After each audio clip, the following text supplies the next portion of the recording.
मित्रों, आज तारीख है 14 जनवरी 1924। मकर संक्रांति का पावन पर्व। आज मैं आपके सामने लेकर आया हूँ अपनी एक कहानी, खेत का सिपाही।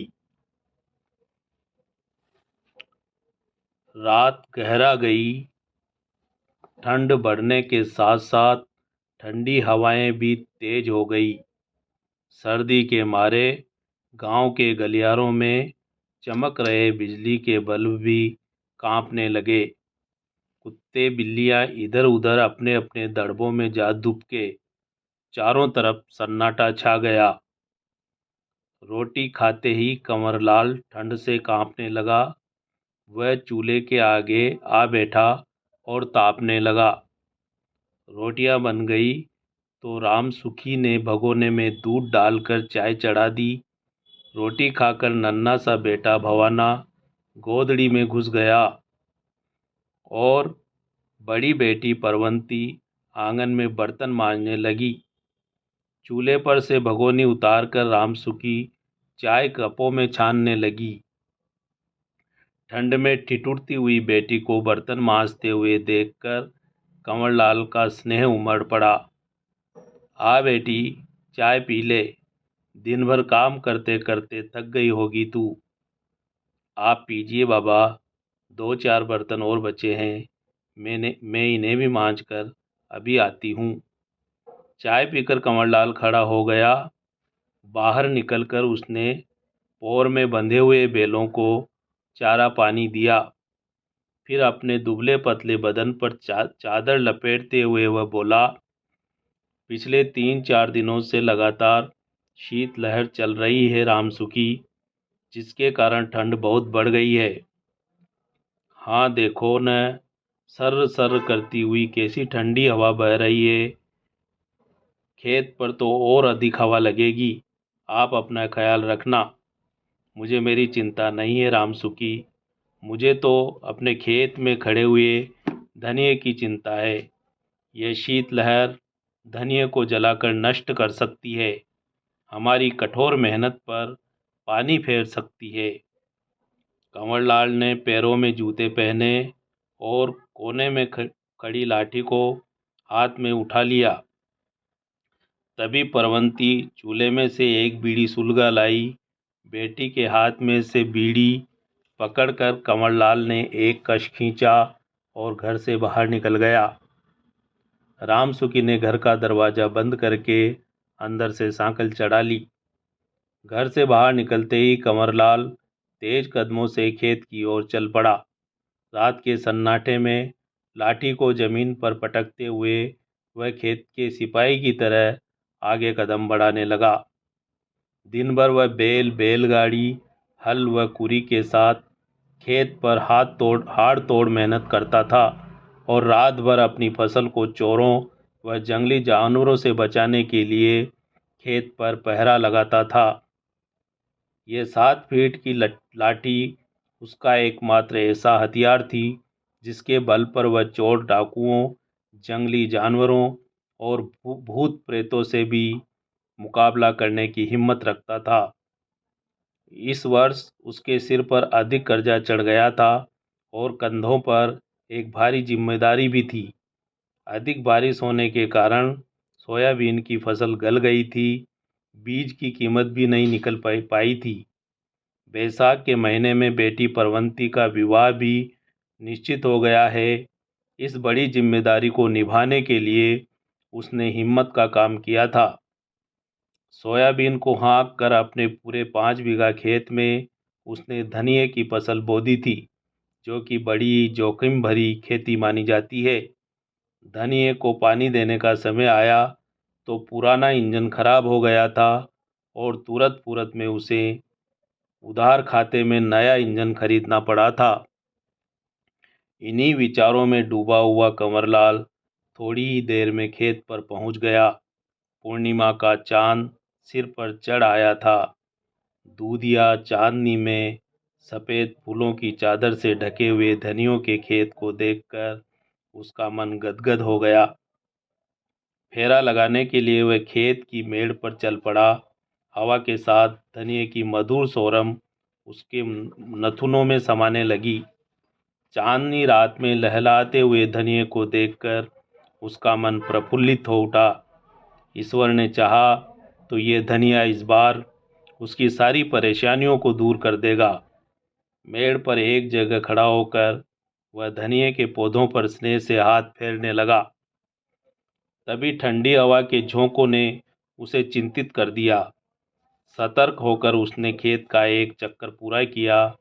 ठंडी हवाएं उसकी हड्डियों में घुसकर चुभने लगी। वह कांपने लगा। जब ठंड असह्य हो गई तो वह अपने ही हाथों से कुएं के थारे के ऊपर बनाई फूस की टापरी में आ घुसा। बहुत देर तक गोदड़ी में दुबके रहने के बाद उसके शरीर में गर्माहट आई। ठंड से राहत मिली तो उसने आंखें खोली। टापरी के छोटे से द्वार से कंवरलाल को धनिये का पूरा खेत नजर आ रहा था। आधी रात के बाद हवाएं और अधिक ठंडी व तेज हो गई थी। हवा के वेग के कारण टापरी में लगी ज्वार की पिंडियों के पत्ते बजने लगे थे, जिनके बीच में से सर्र सर्र करती हुई ठंडी हवाएं टापरी में घुसने लगी थी। पिछले 3-4 दिनों से रह रहकर शीतलहर चल रही थी, जो रात के समय में फसलों के लिए खतरनाक हो जाती थी। अपने खेत में खड़े धनिये को शीतलहर से बचाने के लिए कंवरलाल ने कुछ उपाय भी किए थे। 2-3 दिन से वह रोज खेत में पानी दे रहा था। धनिये के पौधों पर उसने गंधक के अम्ल के पानी का छिड़काव भी करवा दिया था। शीतलहर को विकराल होते हुए देखकर मन ही मन वह धनिये की रक्षा के लिए भगवान से प्रार्थना करने लगा था। रात का तीसरा पहर बीत गया। चांद पश्चिम में पहाड़ों के ऊपर ढल आया, लेकिन कंवरलाल की आंखों में आज नींद नहीं आई। टापरी में गोदड़ी में दुबका पड़ा वह बीड़ियाँ पीता रहा और बाहर शीतलहर का तांडव देखता रहा।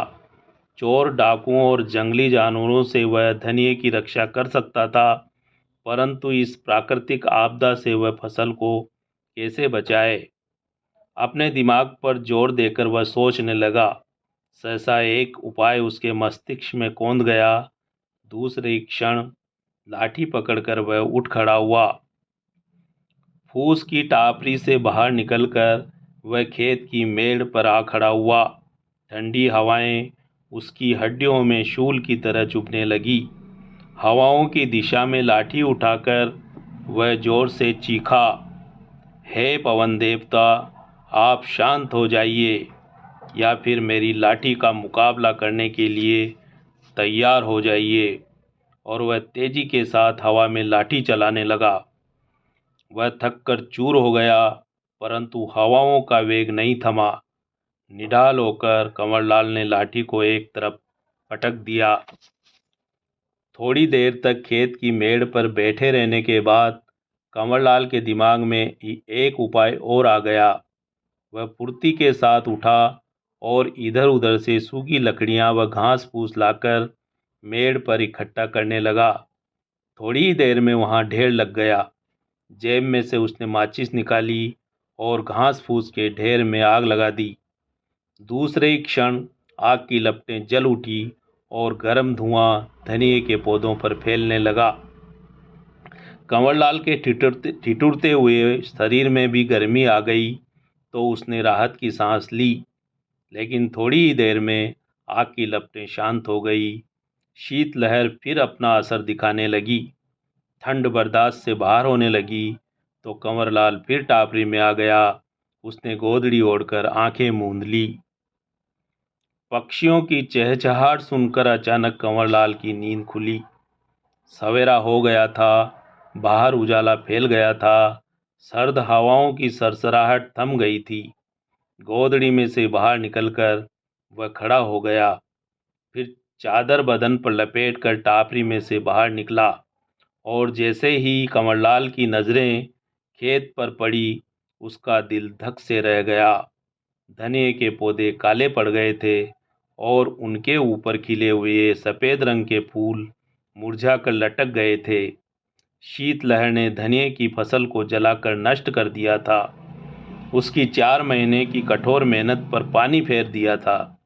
मुरझाए हुए धनिये के पौधों को वह फटी हुई आंखों से देखते हुए धीरे धीरे आगे बढ़ा और खेत के बीच में आ खड़ा हुआ। निढाल व निराश होकर वह वहीं बैठ गया। देखते ही देखते उसका मन भर आया और मरे हुए धनिये के पौधों को गले लगाकर वह फूट फूट कर रो पड़ा। तो मित्रों, ये थी मेरी कहानी खेत का सिपाही। आशा करता हूँ ये कहानी आपको पसंद आएगी और आपका प्रोत्साहन और सहयोग मुझे मिलता रहेगा। धन्यवाद।